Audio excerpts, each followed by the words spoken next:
सामने आ रही है कि गृह मंत्री अमित शाह ने बिहार के राज्यपाल से बातचीत की है।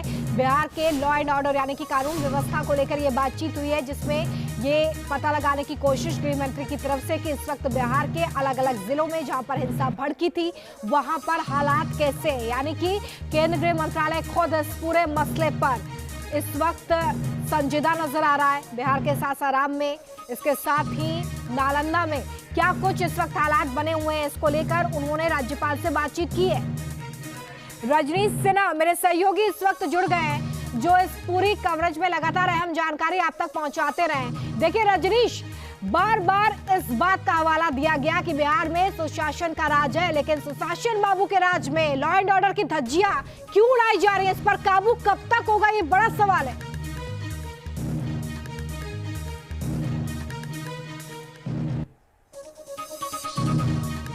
बिल्कुल, अभी नालंदा और सासाराम दोनों जिलों की बात करें, दोनों जगह बिल्कुल हाई अलर्ट है। 8 कंपनियां बिहार पुलिस बल की जो है तैनात की गई हैं सासाराम में, और 10 कंपनियां नालंदा में तैनात की गई हैं। पूरी तरह से इंटरनेट सेवा दोनों जगह बंद कर दी गई है। अभी जो हमारे पास जानकारी मिल रही है उसमें बिहार शरीफ में करीब 87 लोगों को गिरफ्तार किया गया है, वहीं सासाराम में 35 लोगों को गिरफ्तार किया गया है। 2 FIR दर्ज हुए सासाराम में, 8 FIR दर्ज हुए नालंदा में। प्रमंडलीय आयुक्त को कहा गया है और IG को कि नालंदा में, बिहार शरीफ में वो कैंप करें। 7 DSP स्तर के पदाधिकारियों को लगाया गया है। तो आप सहज अंदाजा लगा सकती हैं कि इस वक्त स्थिति दोनों जगह कितनी ज़्यादा तनावपूर्ण है। लगातार स्थिति को नॉर्मलाइज करने की कोशिश हो रही है। कल सासाराम में बहुत हद तक स्थिति नॉर्मल हो गई थी, लेकिन कल रात में घटना घटी और उसके बाद फिर से वहाँ तनाव हो गया है। नालंदा की बात करें तो नालंदा में भी कमोबेश यही स्थिति है। छिटपुट घटनाएं हो रही हैं और लगातार पुलिस पेट्रोलिंग करके, फ्लैग मार्च करके, अनाउंसमेंट करके लोगों को समझाने की कोशिश कर रही है कि इस तरह के किसी भी उपद्रव में वो न आए। और साथ ही इस बात के लिए भी ताकीद की जा रही है कि धारा 144 लागू है, तो ऐसे में लोग भी घर से बाहर ना निकले, कहीं कोई जमावड़ा ना हो। जी देखिए रजनीश, ये सारी जानकारी तो ठीक है, यहाँ पर लॉ एंड ऑर्डर को बहाल करने की कोशिश जरूर हो रही है, लेकिन CM कह रहे हैं कि मुझे ये सब देखकर तकलीफ हो रही है, लेकिन ये तकलीफ बयान में बयां कर देने से नहीं कम होगी, क्योंकि लोगों के घर बर्बाद हुए हैं, दुकानें लूटी गई हैं, आगजनी की गई है, पथराव किया गया है। क्या सिर्फ बयान दिया जाएगा या कोई ठोस एक्शन, क्योंकि लगातार 3 दिन से स्थिति जस की तस बनी हुई है।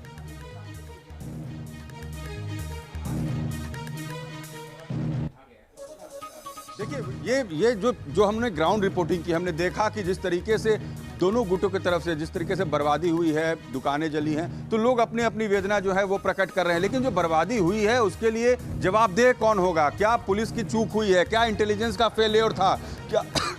क्या लोकल थाना को पता नहीं चल पाया था कि इतनी बड़ी तादाद में लोग हमला कर देंगे? लोगों के गोदाम जला दिए गए, गाड़ियां जला दी गई, घर जल गए। अब सोचिए, एक व्यक्ति की हत्या हो गई, इसमें कई लोग जख्मी हैं, उन्हें अस्पताल में भर्ती कराया गया है। तो बिल्कुल ये प्रशासन की जवाबदेही बनती है कि अब स्थिति को कैसे नॉर्मलाइज किया जाए। जिन लोगों का गया उनकी भरपाई कैसे हो पाएगी ये तो पता नहीं है, क्योंकि जो बर्बादी हमने देखी है उस बर्बादी की भरपाई हो पानी बहुत मुश्किल है।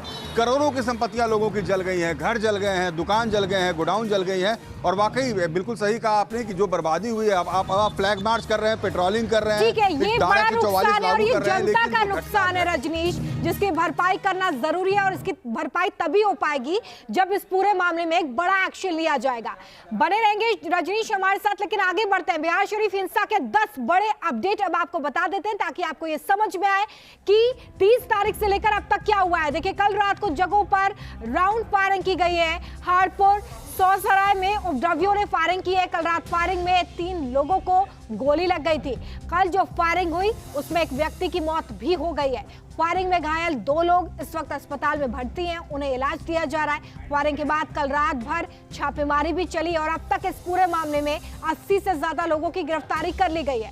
हिंसा मामले में अब तक 8 FIR दर्ज हुई हैं। प्रशासन ने पूरे इलाके में स्थिति को नियंत्रण में लाने के लिए धारा 144 को लागू किया है और अगले आदेश तक इंटरनेट सेवा को भी बंद कर दिया गया है। तो रामनवमी के दिन ये हिंसा भड़की और उसके बाद से लगातार